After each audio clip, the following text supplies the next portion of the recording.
Hello everyone, you're watching Awaz News. I'm Kubra Ali and I'll be taking you through big news across Canada. Ontario Education Workers Union files notice to go back on strike. Drivers urged to avoid stretch of Lakeshore downtown after road work brings traffic to a standstill. Niagara cop charged with perjury for allegedly lying during trial of fellow officer. YRPLA murder charge in death of 85-year-old woman found in Georgina house fire. Toronto police appeal for info about outstanding assault harassment suspect as more victims come forward. Toronto businesses could serve booze earlier than usual during the FIFA World Cup. GTA Southern Ontario facing messy commute as snow cleanup continues. Ontario gives itself authority to appoint regional chairs, gives mayors more power. Those were the headlines, and now let's jump right into the details. Hamilton resident Marshall Croft left his downtown Toronto office a little extra early Tuesday afternoon when the snow started to fall because he hoped to beat the traffic. Instead, Croft, who moved to Hamilton 2 years ago to escape the city's gridlock, found himself in a massive traffic jam on Lakeshore Boulevard, just west of Jarvis Street. It was slammed.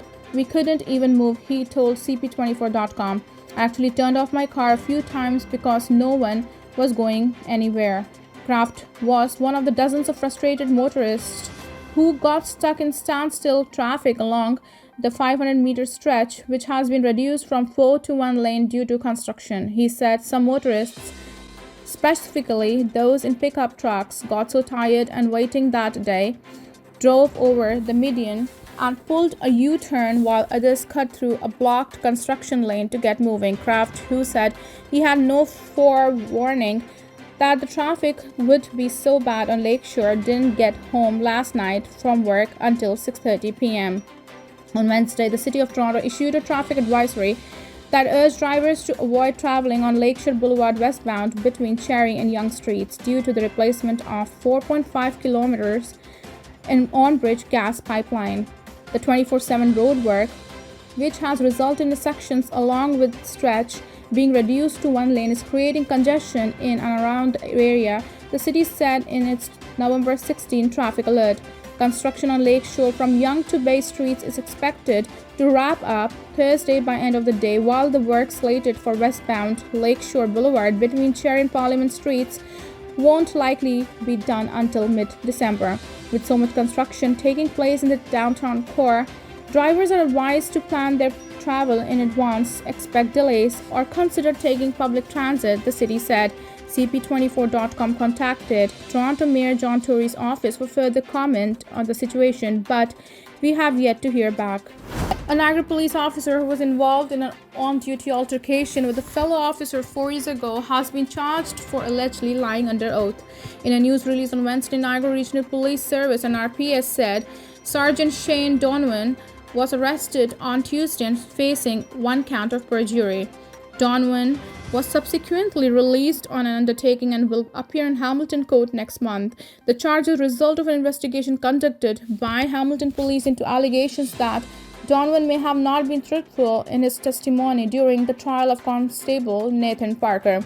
In 2021, Parker was on trial for assault with intent to resist arrest, assaulting a police officer, and assault with a weapon. Donovan was called as a Crown witness during the trial.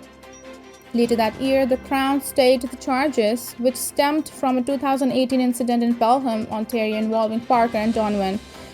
The two officers were investigating a traffic collision when they became involved in an altercation, resulting in Donovan firing his gun. Parker was sent to the hospital with serious injuries. Following the incident, Donovan and Parker were both charged.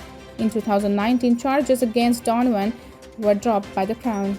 Education workers need a wage that keeps them out of poverty. Students need improved services to thrive in the classroom. Those are the 2 planks of the deal we've been pursuing for over 5 months. From the very beginning, I've been clear. We're fighting for student success and good jobs. We've never been willing to sacrifice one for the other. The union that represents 55,000 Ontario education workers has filed a 5-day notice to go back on strike, meaning schools could be forced to close as early as Monday. The Canadian Union of Public Employees, CUPE, said that despite many late-hour attempts to achieve a freely negotiated settlement, talks with the provincial government once again broke down. In response, Education Minister Stephen Lecce said that the government is very disappointed by the unnecessary decision to strike. CUPE's education workers are still in legal strike position after a conciliator issued what's known as a no-board report on October 17.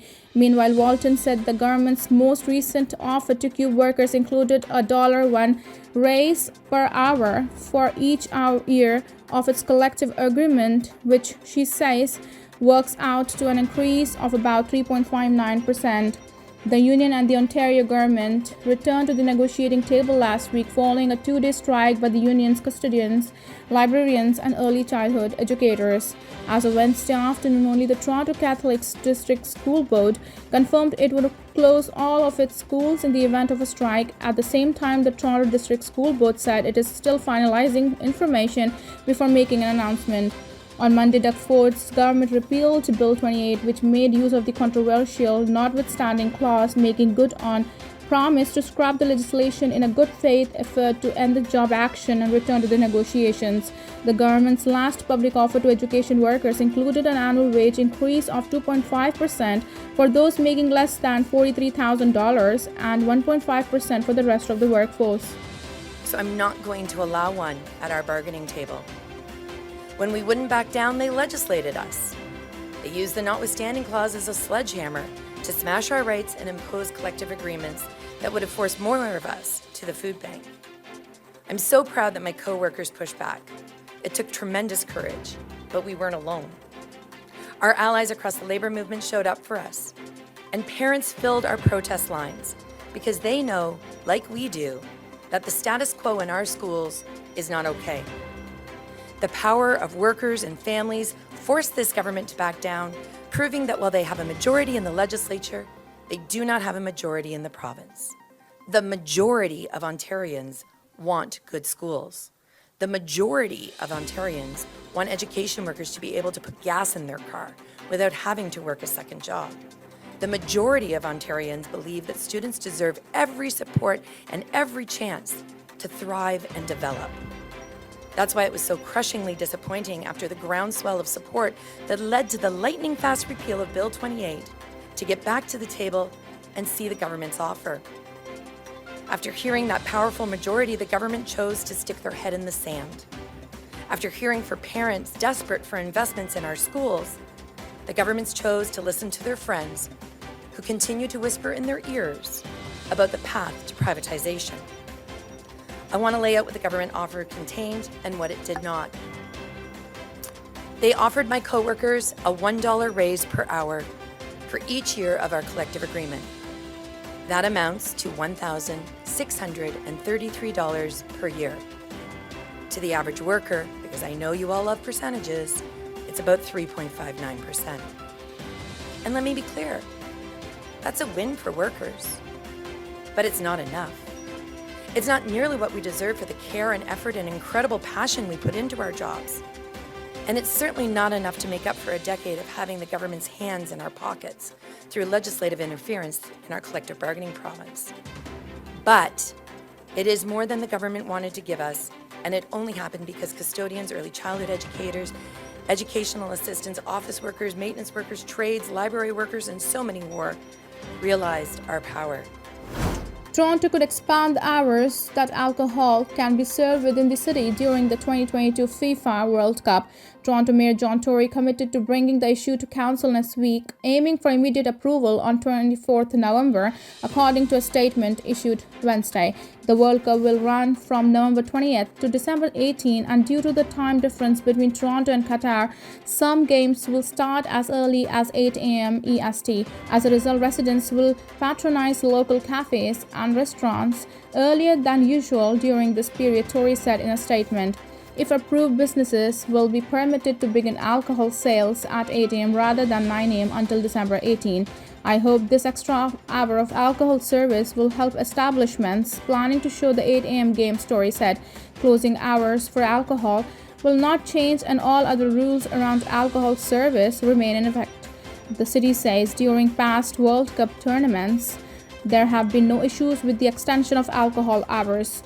Toronto isn't the first Canadian city to review its alcohol bylaws amid the World Cup. Soon, Albertans will be able to crack a beer before the crack of dawn.